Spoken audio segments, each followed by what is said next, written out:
morning and welcome to another edition of the Daily Fix. I am your usual host and presenter, Advocate Thulo Hoyane. Today I am, pushing in, drilling in the final nail into the coffin now. This is how I sum it up. From my sources. I will not disclose my sources for their own safety. It would not help to parade people's names here. In a case where we have had more than 9 deaths, 9 potential witnesses have vanished here. If they want me to disclose my sources, they better go and get a court order. And even then, I'll still contest that court order. Because I think my sources have the right to this protection that I'm affording them. Now, the story goes this way. It was called a house invasion. That was the language that they used. So from time to time, I'll be talking about the house invasion. The story was hashed soon after Senzo Meyiwa was shot in the Khumalo house. The story was hashed that there had been a house invasion, that some 2 people had burst into the house and that one of them had dreadlocks. And that the person with the dreadlocks had been in a scuffle with Senzo. And in the process of that scuffle, a bullet had been discharged or bullets had been discharged. And that is how Senzo died. That is the house invasion story, which was hashed immediately after Senzo Meyiwa was killed. Another interesting dimension to this whole thing is, after Senzo Meyiwa was killed, it would appear that it took almost an hour. Yes, an hour. And yet, the clinic or the hospital is only about 1 kilometer to 2 kilometers away. It took almost an hour. Senzo bled for an hour from that gunshot wound that took his life before he was taken to hospital. He wasn't taken to hospital. At the hospital, of course, after having spent a whole hour after the gunshot wound, who would expect Senzo to be alive? Senzo was then declared dead. In fact, he was declared dead on arrival. Everybody was told this, and probably it came as no surprise to those who had taken him there that he had died.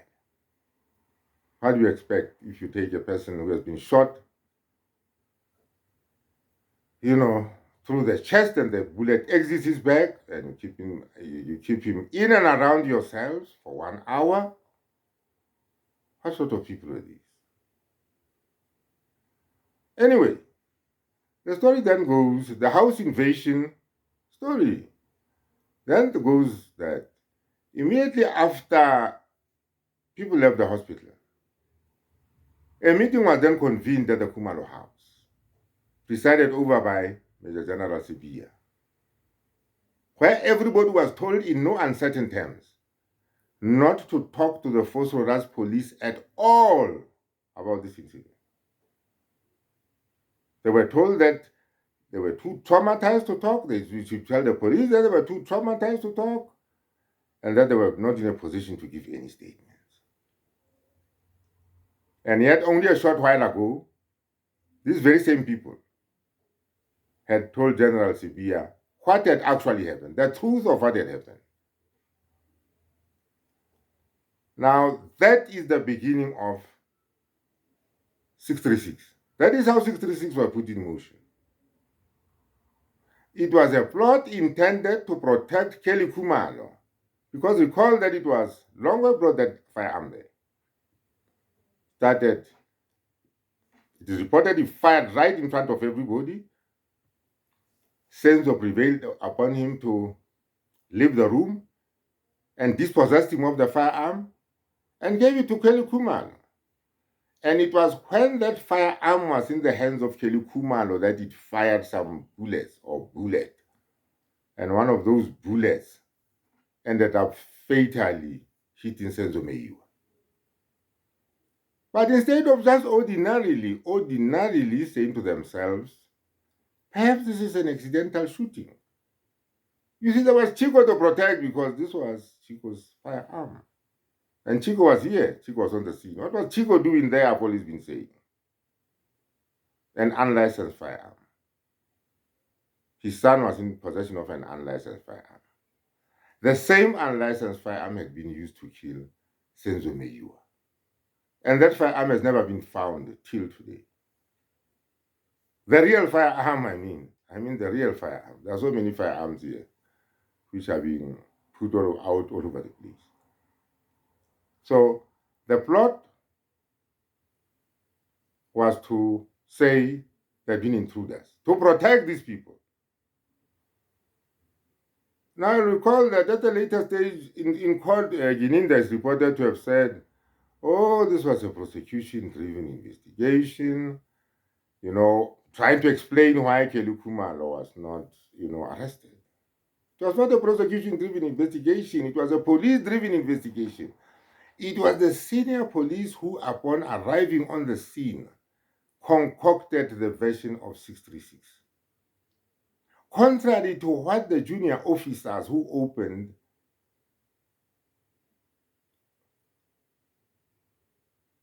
the no intruder docket, they were saying the junior officers found 636 open. They looked at the facts on the ground. They were wondering why that place was never cordoned off, why it was never treated as a crime scene. That was the first red flag.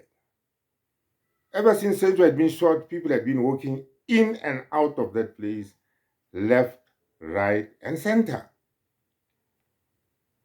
That was the first red flag. They were also amazed that none of the people in the house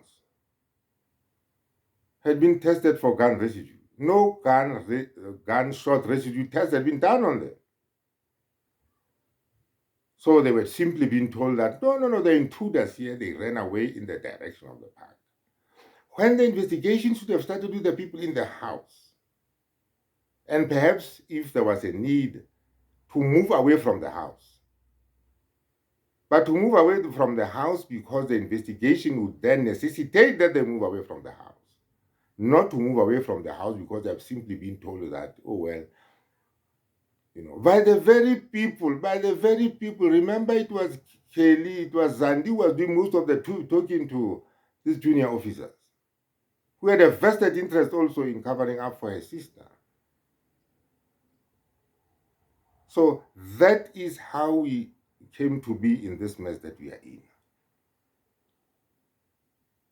It does not, it began here and it ended here. This is how it was conducted. The house invasion.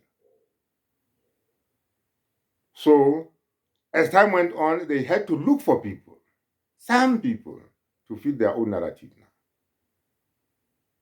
And this is why we have the people that we have in the Pretoria High Court facing trial.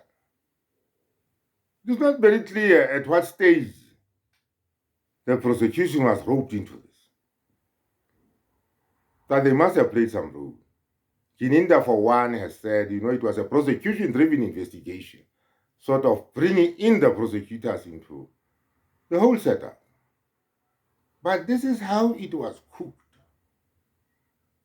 This is how it was manufactured. This is how it was concocted. And this is why 11 years later, we are still struggling to get to the bottom of what happened. But we have the evidence. We have the evidence. And there you have it. Need I say more? I don't think so. That's enough for one day. Having said that, let me thank you again for watching my videos. Let me thank you for watching this channel. I'm very pleased by the way the subscriptions are coming in, and so are the views. Please don't skip those channels. It is important to watch. I beg your pardon. Please don't skip those ads, not channels. And having said that, let me thank you again. and please have a nice day.